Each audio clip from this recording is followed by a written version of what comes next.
What is up, YouTube? Welcome back to Collector KP. Today, we're going to start off this video a little different.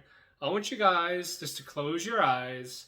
Now, remember, years ago, it seems so long ago to some of us, that we could walk into Walmart, into Target, and see this. Just shelves full of Pokemon cards, trainer boxes, premium boxes,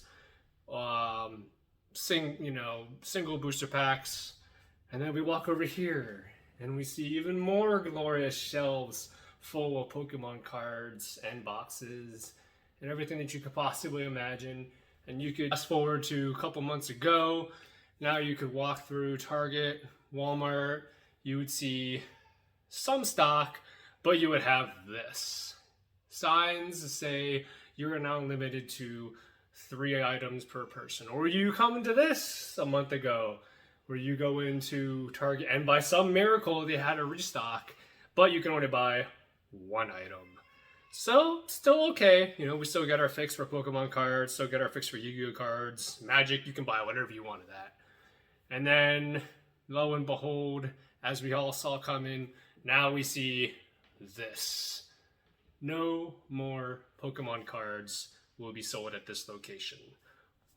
And we will no longer be selling Pokemon, MLB, or Yu-Gi-Oh cards until further notice.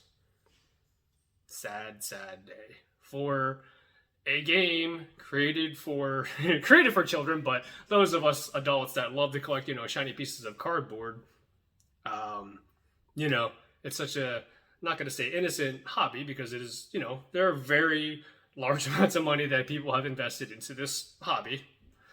So currently, sad situation.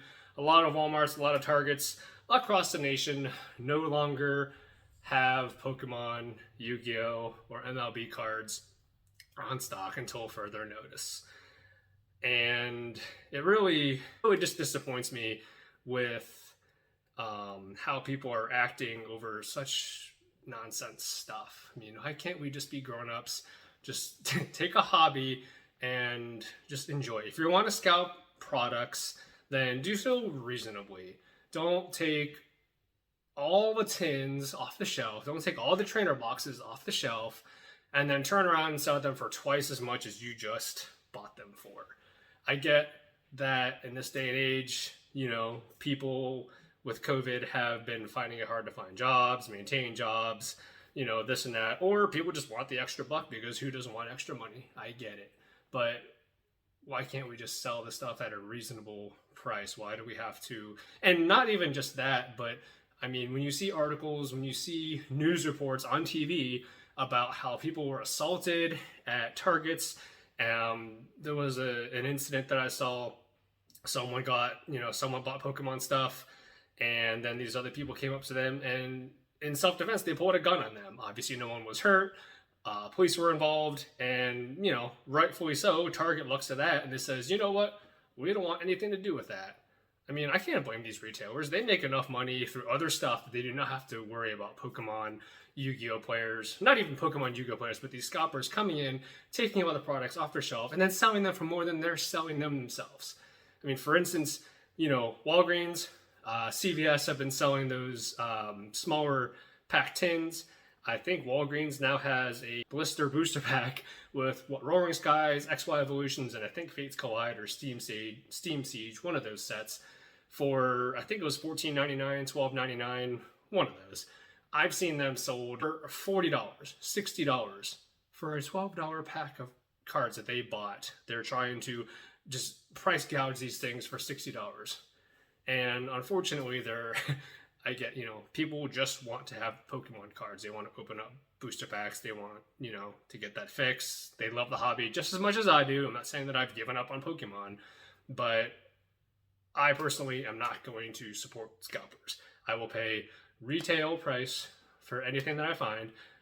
Luckily, I have a local comic store that the owner is very honest. He sells stuff reasonably. When Shiny Fates came out, premium collection boxes were actual suggested retail. When Battle Styles was here, he sold them for $100. Now you see Battle Styles, when it came out, booster boxes were listing for upwards of $200, and then they dropped because people were not buying them. That's fine. That's what they should have done. But I digress. Anyway, so what is the future of the Pokemon TCG? Honestly, this will pass like everything else does. Pokemon is not going to go bankrupt by any measure whatsoever. They have more than enough stock to survive this, and eventually I'm sure Target, Walmart, everywhere else will have Pokemon products back on their shelves, most likely with the contingency of buying 1 or 2 items per person until all this kind of blows over. So for me personally, I've still been able to find reasonably priced stuff. Instagram, a lot of people on there have local shops, have small shops, Collector's Catch, Apex TCGS. They have very reliable services that you can go browse their stores online and get stuff at close to retail price, which is fantastic. I thank each and every one of you guys that have done that to help the Pokemon community. I really respect their honesty and their reliability, owners, because they could easily price gouge their stuff and keep up with the trends and sell them for double what the suggested retail price is until these major retailers bring the stuff back to their shelves. In the meantime, I'm also going to start a little mini series as far as what cards I would like to get graded in the future. For those of you that follow me on Instagram, you know that my first submission to PSA was not found. PSA claimed that whenever the envelope arrived at PSA, the envelope was empty. So there's been an ongoing investigation with UPS. I've already started a claim with that. Luckily, it was insured, so I will get my money back. But it's just very, very frustrating as someone that has just gotten back into the game, and then that happens. So, but what can you do? You just move on with your life. There's just no point in dwelling over it.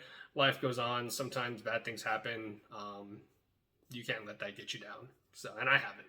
So, but yeah, I'm looking forward to going over some cards, some very special cards to me that I would like to someday maybe send in to, I don't know how much I want to send back to PSA. I really do like Beckett. If I find some cards that I really feel like would get a 10 grade, I would love the Black Label Beckett on them. So we'll see. CGC's been reliable. There's been a whole bunch of other grading companies that people have been using since PSA has been shut down. So looking forward to going over some cards, just kind of showcasing some cards that I've acquired in my collection in the last couple months, and seeing what you guys think about getting them graded in the future. So that's about it. Let me know in the comment section below how you guys feel about the current situation of Pokemon, what's happening in the world, and it's an open-ended conversation. Maybe there's some people out there that haven't been affected by this at all, and that's fantastic. So just be safe out there, and take care of yourselves very wisely. Don't put yourselves in any unnecessary risk just for the Pokemon TCG. So anyway, that's it for today's video. Thank you guys for watching. Please click that thumbs up button. Subscribe to the channel if you have not already, and I will be posting a Shining Fates Crobat box or 2. I will be posting a video with those opening. We'll be hunting another shiny Charizard VMAX. We'll see what happens. You'll see some of the cards in the background up there and up there. There's some stuff that I haven't actually posted on Instagram, so spoiler alert if you can see any of those. I've already posted this one up here today. So thank you guys so much for watching, and I will see you guys next time.